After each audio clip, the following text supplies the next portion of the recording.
Hey, I'm Father Mark Mary, and this is Ascension Presents. Good to be with you again. Before we get into the main part of this video, I just want to show you something real quick. What I have right here is I have a notebook filled with all of your prayer requests.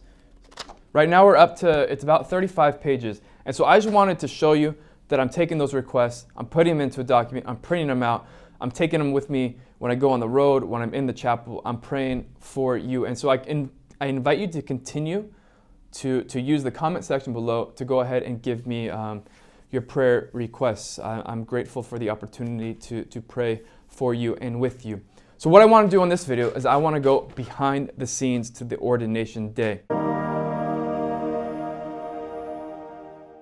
So here we are, New York City, what some people call the capital of the world, in St. Patrick's Cathedral, and it's about 30 minutes before the Mass begins. And I'm dressed just in it's called an alb, the long white garment, right? And I have my cincture on, which is like the rope or the belt that the priest wears. And I'm looking out towards the entrance of the cathedral because I've invited my former pastor to come in from California. There's a tradition that the guys getting ordained priests, they bring in a priest who's been particularly influential in their lives to come and to vest them, which is like when you put on the priestly garments, the chasuble and stuff, right after you're ordained for the first time. And it's a way of honoring a priest. And so this priest had been my pastor for something like 25 years, but he's a little bit older. And so I was there waiting because when he was getting in, I wanted to make sure he was taken care of. There's a lot of steps and stuff going on at St. Patrick's Cathedral. And it's 30 minutes there, and I'm looking out, and I don't see him.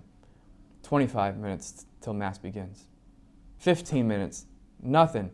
So finally, I'm just like, I'm all anxious and I'm kind of nervous just because I wanted to make sure everything goes okay for him. He's taken care of, but I have to go. So I go down to where the other guys are getting ready who are going to be ordained, and I put on my deacon stole. And we come back up, and it's a little bit more than 5 minutes till Mass is supposed to begin. And finally, I see him. He'd come in on his own, snuck around. I just missed him. He was all ready, all set, good to go, golden. So we head back. And there we are, we go back to the entrance of St. Patrick's Cathedral, getting ready to process in when the music begins and the organs begins. And there's literally thousands of people there, and it's just like this great, joyful celebration. So we profess in. And for me, this part was super emotional. Like it really rocked my world. I had to hold it together.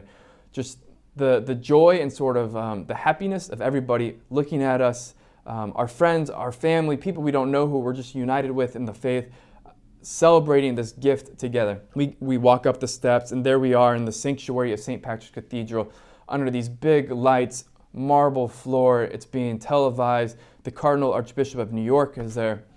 And we all come out, and we're standing in the middle of the sanctuary looking at the Cardinal. The thousands of people can see us.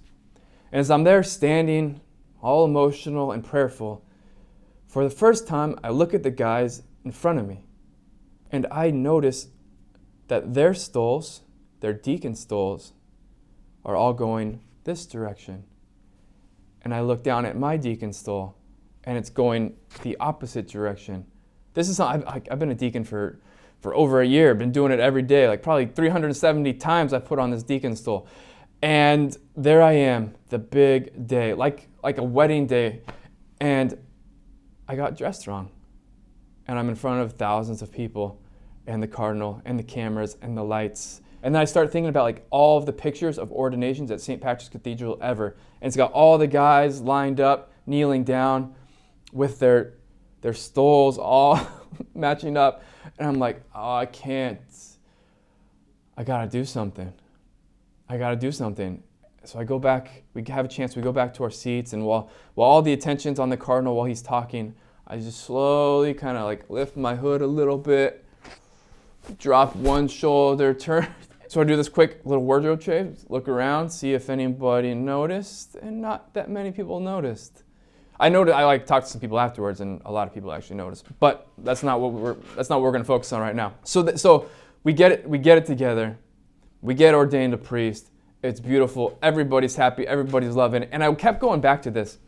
There's pictures from the ordination of the procession in, and you can see me with my stole on backwards. And it's really, at first, it's like really, really embarrassing. It's like, really? Your ordination day, you couldn't even get dressed right? But after sort of sitting with it a little bit more, I just can't help but think that it's perfect. Because here's the thing, like the priesthood is so much a celebration of the humility of God. So God is so humble that he entrusts his priesthood to fallen and weak men, to guys like me who can't even put our stoles on the right direction.